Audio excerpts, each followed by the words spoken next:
Hey guys, Mike over here in Taiwan, and I actually want to talk to you guys about Christmas in Taiwan because it's going to be Christmas, obviously, like pretty soon. There's, I guess, a lot of foreigners, Filipinos, Vietnamese, Thai, Canadians, Americans, and some people they're into the Christmas spirit, some are not. I'd say there's like a couple like Christmas hats like here and there, but you know. I guess that back home, like Christmas is like really dedicated to like merchandising and stuff for like a lot of Filipinos because they're like Christian and stuff. They could be probably missing back home, which I hear you. It's good to be around at least some friends that you've met over here. Like don't be by yourself, obviously. I've actually seen some displays. Unfortunately, around department stores and stuff, there's a big Christmas tree. I haven't really seen anybody who's going to be Santa Claus yet, but usually, especially around the English schools and stuff, they're going to have like one guy like dressed up as Santa Claus and blah blah blah, and ho ho ho, give them a little bit of Christmas cheer, get them some presents. But yeah, I don't know. It doesn't really feel like Christmas. And a lot of things obviously happened in like the last couple of days too. I won't really get into that. Obviously, everybody knows. But Christmas can feel a little bit isolating. I think there's probably, if there's one thing, a piece of advice that I'd like to give about anybody who's going to be living in Taiwan, especially for the long term, because I've been here for like X amount of years, right? So, is that you got to really, be more independent. Think about like yourself more. Don't be selfish, but at the same time, you got to stop thinking about, okay, well, does this person care about me, or are people thinking about me, or am I important, or whatever. Just you got to. Even if it's just kind of a lesson in self-esteem, you got to realize like what your importance is and what you're worth and what you're doing here, right?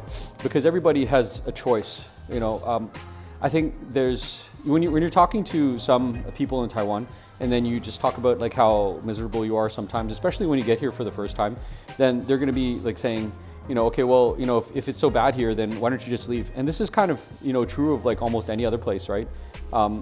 You could be maybe a Filipino that's over in Spain, or maybe you could be, I don't know, somebody who's learning English over in England or something like that. And I have friends who are doing that, and it's not really an isolated case or something where a lot of people everybody's basically experienced the same thing, right? And then you just have to really kind of focus on what you're doing, and this is kind of stuff that you really know already. But Christmas. What are we going to do for Christmas? If you're a foreigner in Taiwan, you could probably like latch up to like some church or something and, just see what they're doing over there. And you don't necessarily have to be, religious or whatever. Just be around the people, be around somebody. I think that, because we're on our cell phones all the time, people really, really focusing on, I got to be a little bit of like FOMO, like some FOMO. Like I've got some fear of missing out. So I got to be glued to my cell phone all the time and see what's going on.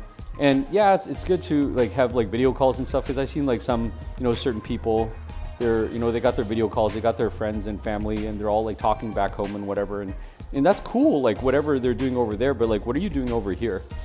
That was kind of my I think there's kind of two turning points that I've had in Taiwan about thinking about like myself, is like, what am I actually doing over here, and focusing on what I want. Also, the second turning point was that I need to study the language from a local person instead of like trying to like study it online. But that's just got my kind of personal thing. So, you gotta like, if you really want to like kind of integrate yourself into here and, be with other people, you should probably learn the language, right? And Chinese Mandarin is like, and basically because it's traditional Chinese in Taiwan, it's like one of the hardest languages to learn in the entire universe. But you can do that, you can get there. Yesterday I was over at a department store with a good friend of mine, or hopefully a good friend of mine pretty soon, but we were just chatting, and he was asking me some stuff, and then I would just say, look, how do you say this in this sentence? How do you say it in this way, right?